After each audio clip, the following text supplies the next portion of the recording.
자, 이수진 의원은 이렇게 공천에서 사실상 탈락했지만 공천을 단수로 받은 사람도 있습니다. 바로 누구냐? 바로 이 사람입니다.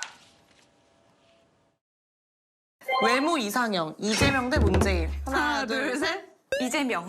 이재명 대 조국. 하나, 둘, 셋. 이재명.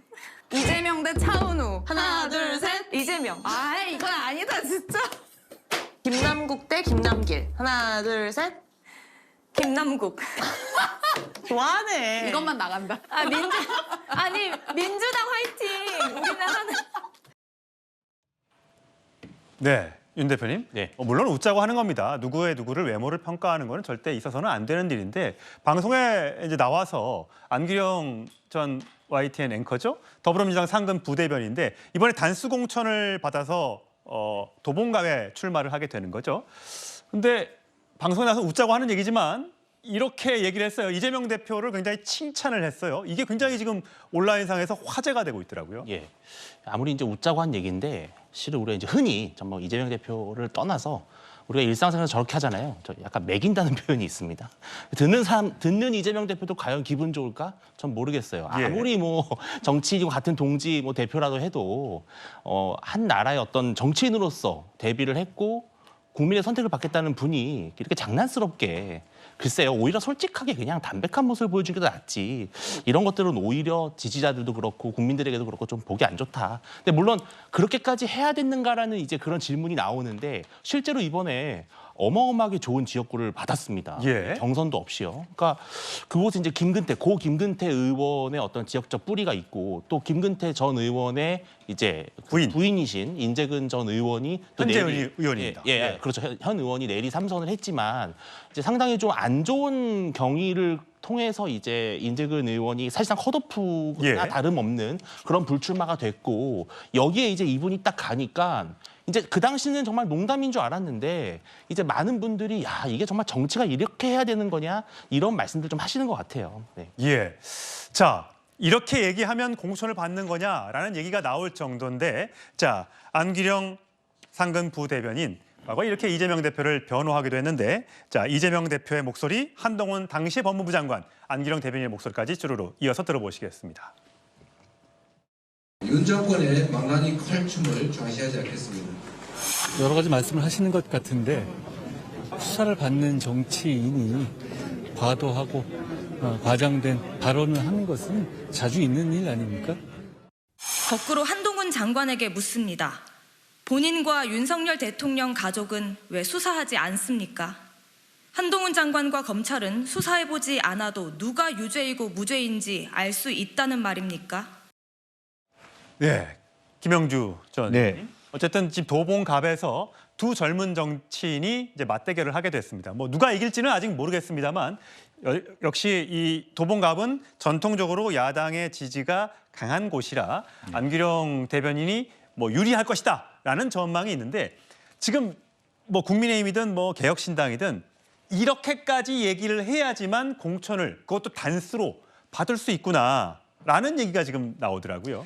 사실은 이제 참 어찌 보면 정치가 이렇게 가벼워져도 되나 할 정도로 뭐 그야말로 끊임없이 추락하는 존재의 가벼움을 느끼는 그런 방송이죠. 내용입니다. 그야말로 도봉은 굉장히 묵직한 지역이고 전통적으로 김근태 의장을 비롯해서 상당히 어떤 뿌리 깊은 뭐 지역인데 민주당으로서는 굉장히 알짜 지역인데 그 부분에 대한 공천을 저렇게 해도 되느냐 싶을 의아심이 가질 정도입니다. 근데 문제는 뭐냐 하면 뭐 그런 분들이 젊은 사람들 나가는 거 좋죠. 오히려 어떻게 보면은 민주당이 안정적으로 이길 수 있는데 그런 좋은 청년들을 발굴해서 내놓는다는 것, 예. 그 의미 있는 일이라고 보여집니다만은 이제 인재근 의원이 그야말로 나가는 과정이 매끄럽지 못했다라고 예. 하는 부분이 상당히 과연 그렇다면 인재근 의원이 갖고 있는 조직, 그동안에 전통적으로 김근태 인재근의 조직이 과연 안기령한테 자연스럽게 협조해 줄 것이냐라고 하는 부분이 있어요. 그리고 또 우리 안 부대변인이 경주 출신이거든요. 영남 출신이란 말이에요. 예. 사실은 그쪽은 또 호남 출신들이 꽤 많이 있다고 지역별로 봤을 때 과연 어떤 어드밴티지를 입을 수 있을까. 그리고 그런 의미에서 김재섭 위원장이 아직 젊고 참신하고 학력이나 모든 면에서 사실은 그 안기른 그 부대변인에 비해서 결코 밀리지 않거든요. 이제 그런 면에서 상당히 눈여겨볼 만한 젊은 정치 인재들 간의 싸움은 됐는데 실제로 과연 도봉을 저렇게 쉽게 저런 분한테 예. 공천하는 게 굉장히 놀라운 일이다 그렇게 봐야 예. 되겠습니다. 뭐 학력이나 외모 이런 것들은 사실 뭐 정치에 있어서 또 공천에 있어서 또 당락에 있어서 별로 그렇게 중요하게 생각하지 않을 겁니다. 과연 이 두 젊은 정치인 승자는 누가 될지 좀 지켜보도록 하고 여기에 대해서 국민의힘 이런 논평을 내놓았습니다. 들어보시죠. 민주당의 공천 기준은 오직 이 대표에 대한 충성심이었습니까? 국민을 위해 봉사할 인재를 뽑는 것입니까? 아니면 대한민국의 인재를 일으킬 이재명 대표의 호위무사를 뽑는 것입니까? 민주당 공관위는 22대 국회 정상화를 위해서라도 이재명 표 지록 위마 공천을 멈추길 바랍니다. 예. 자, 서 변호사님. 지록 위마 공천. 과거에 이제 교수 신문에서 지록 위마를 뭐 올해의 사자성어로 뽑기도 했었는데, 그러니까 손가락으로 가르치면서 저거는 사슴이 아니라 말이 이렇게 했다는 얘기잖아요. 지금 이제 그게 우리 진시황 때 후에 그 조고 황간 있잖아요. 거기서 노는 이제 고사성어입니다. 예. 지금 이제 그만큼 이재명 대표에게 사슴하고 말을 서로 바꿔서 말할 정도로 일방적으로 충성을 바치는 이런 이제 호위무사만 뽑는 거 아니냐 이런 이제 비판인데 예. 제가 봐도 이제 그 친명 횡재 그다음에 비명 횡사 이게 너무 심한 것 같아요. 예. 그것도 이게 유분수 아닙니까? 우리 국민의힘에서는 이제 윤석열 대통령 뭐 대통령실에 검사 많이 간다 했는데 주진우 비서관하고 이제 이원모 비서관 딱 2명 아닙니까? 그런데도 이렇게 비판했는데 지금 이제 이재명 대표 측은 이게 도대체 몇 명입니까?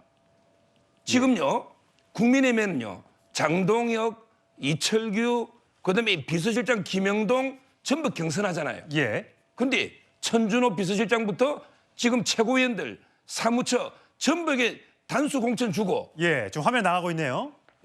전부 지도부는 다 좋은 지역에 단수로 갔지 않습니까?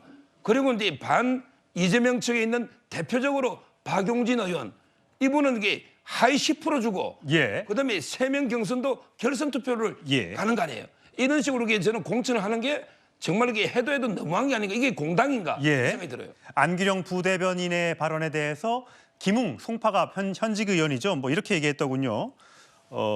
이건 뭐 꽃등심보다 쫀득이 수준. 22대 국회 어마어마할 듯. 이란 또 촌평을 날리기도 했는데 자, 과연 민주당 공천 내용 어디까지 계속될지 또 바뀌게 될지 한번 두고 보도록 하겠습니다.